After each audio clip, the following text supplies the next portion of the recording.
Hello বন্ধুরা, আমি উৎস বলছি। তাই দেখছেন আপনারা আমার বাইকটা। তা আমার একটু দরকার ছিল বলে তাই ভাবি বেরোবো।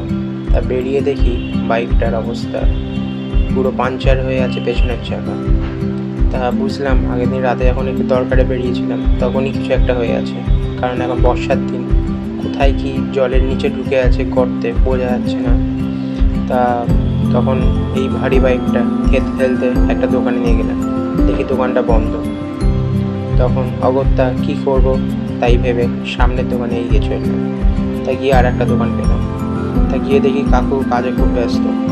কাকু বললো হবে না, এখন হবে না, হতে অনেক দেরি আছে। তাই কাকুকে বললাম, দেখুন কাকু, আমার খুব দরকার, একটুখানি দেখলে ভালো হয়।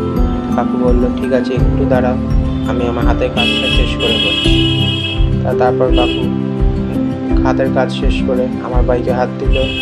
হাত দিয়ে এখন বাইকটা চেক করলো। চেক করতে গিয়ে দেখে দুটো ফুটো আছে।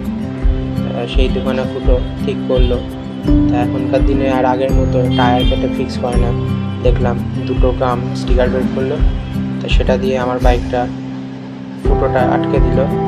তা তারপর দেখি চাকা পুরো আবার নতুনের মতো রেডি হয়ে গেল। তারপর কাকু আবার পা দিয়ে ঠেলে ঠেলে চাকাকে রিংয়ের মধ্যে ঢুকিয়ে বাইকের মধ্যে আবার আটকে রেডি করে দিল। আমার বাইক এখন রেডি।